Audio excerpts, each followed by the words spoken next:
Good evening, everyone. Today is November 23rd. That means that we are on chapter 23 in our November Proverbs challenge. Yesterday, we went over chapter 2, the virtue of humility. As always, if you did miss that chapter, if you missed that video, please go back, watch that video, read the chapter, like, comment, share. The main thing is comment on the video, share the video so we get as many people talking about the word and growing together and growing in wisdom together, in God's wisdom, not in the world's wisdom. So that's the whole point of me doing this challenge and even making this channel, is to get people to learn God's word. So help me spread the word and get as many people growing in God's wisdom together. Let's go ahead and get started on chapter 23, and then we'll talk about what it says in a minute.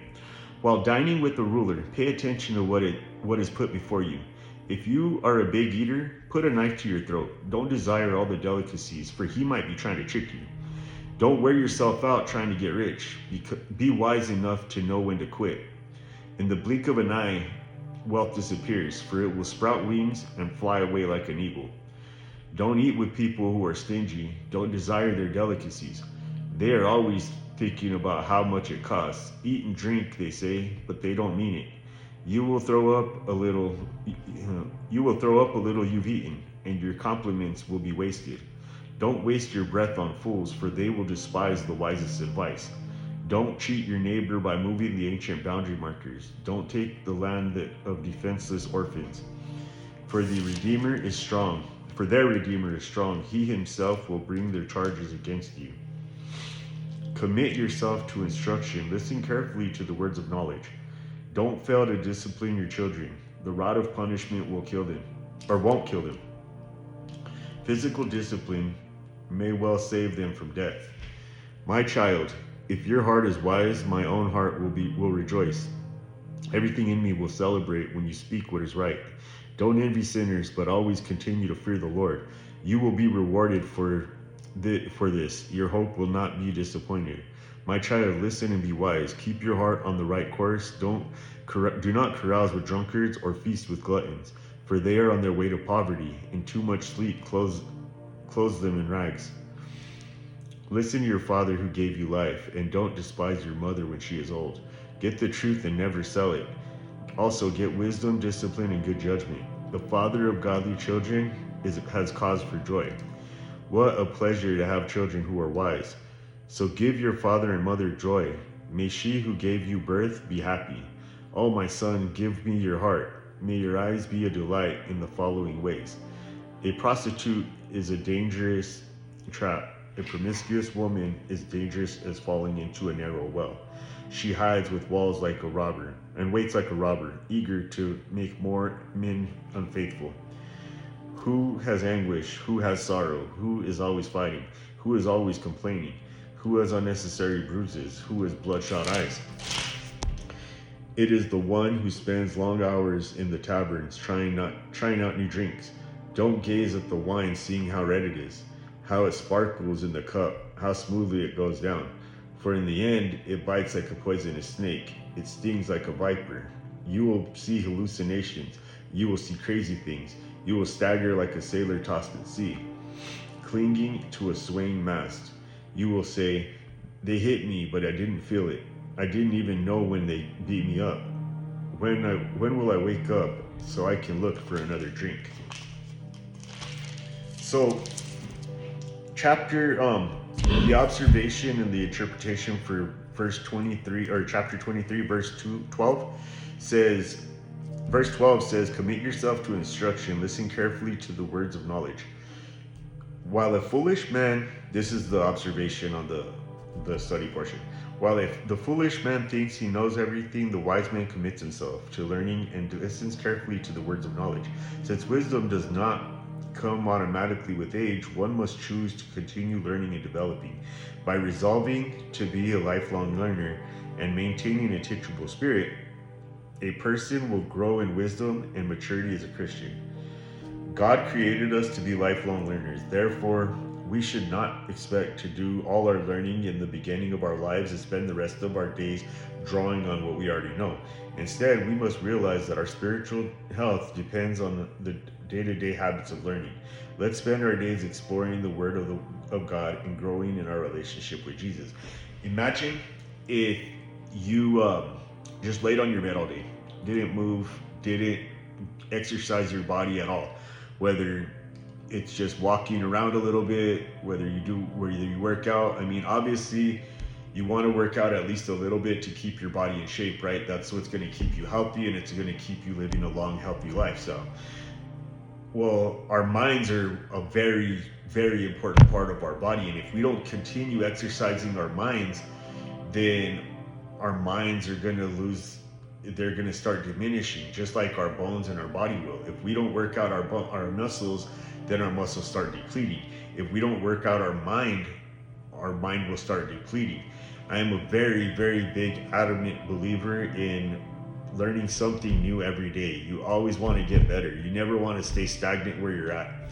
So it's always very important to just continue growing in life. You never want to just stay where you are, because you're not going to get to 120 IQ and just stay there. If you stop learning and you stop trying to grow, then little by little your mind's going to diminish and you're going to get dumber and dumber. If you continue learning, your mind is always active and it's always working. It's always going to get a little bit better and better, right? You understand? So let's go. It also has chapter 23, 29 through 35, the dangers of alcohol. This is another key thing for any one of you that know me. I was pretty heavy alcoholic up until about 15 years ago. I haven't drank anything in the last 15 years. Well, let's see, it's November 25. I haven't drank since July of 27, or 2011. I'm sorry, July 7th of 2011. But so this is something that really does pertain to my life, and I believe in it wholeheartedly. So let's read the verses over again, and then we'll go over the study portion. So it says, who has anguish? Who has sorrow? Who is always fighting? Who is always complaining? Who has unnecessary bruises? Who has bloodshot eyes?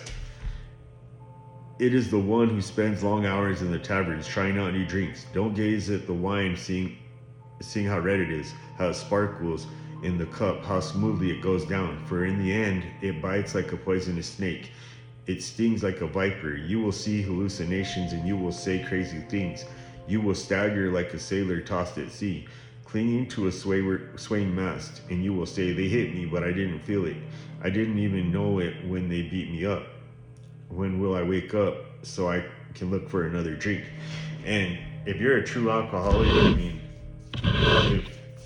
if your goal in life, or if you're always looking forward to when you're going to drink next, or when you're going to get another high or something else, please look into that, because it's likely that I know a lot of people that do certain things that are legal even, or that they think is not harmful, and they say, oh, well, you can't get addicted to this, or you can't be an addict to this, but yet they don't go a day without it. They don't go a week without it. If you ask them to stop, they throw up defense mechanisms, and they justify why they won't stop. And they say they can, but they won't for whatever reasons. If something is controlling your life that much, you're probably addicted to it. You probably have a problem that you want to address before it gets really out of hand. Take it from somebody that has had plenty of those problems. So let's look at the study portion.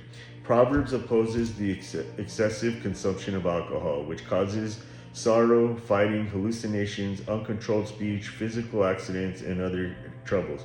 While heavy drinking might seem like a way to tighten the mood or get our minds off our problems, the author cautions that in the end, it bites like a poisonous snake. Therefore, wise believers will avoid overindulging in alcohol. Many drink alcohol to deaden emotional and physical pain, but before they know it, their financial resources are drained, their mental clarity is gone, and they have become enslaved to alcohol. As with other matters of conscience, we must consider our witness to others, seek to please the Lord, and choose to be filled and governed by the Spirit, not by alcohol. So here's a really key thing that I want to touch on with that, and it's a big thing is, we were discussing it in my men's group the other day, and one of the guys asked is if the rest of us drank or what we felt about alcohol. And the Bible clearly says, like, Jesus made wine. So I don't think there's anything inherently wrong with alcohol itself. It's when you let it control you, when you let it start changing you. It's overindulgence. Because the Bible, there's nothing in here about don't drink. It's don't be drunk, don't get drunk. And so that means if you are the type of if you let the alcohol consume you and it changes you. I know me myself, there's certain things that I would drink and it was like they call it spirits for a reason. Like it changed who I was, and it made me a completely different person.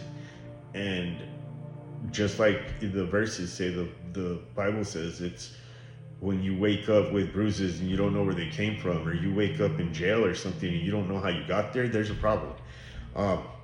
And I'm not saying any one of you are there yet, but if you notice that you're drinking to get drunk, then that's probably something you want to dial back, or just quit altogether before it gets out of hand. Because I myself, I did that for a long time, and I let it cause a lot of destruction in my life. I was a very highly functioning alcoholic, but when I crashed, it all came crashing down very heavily.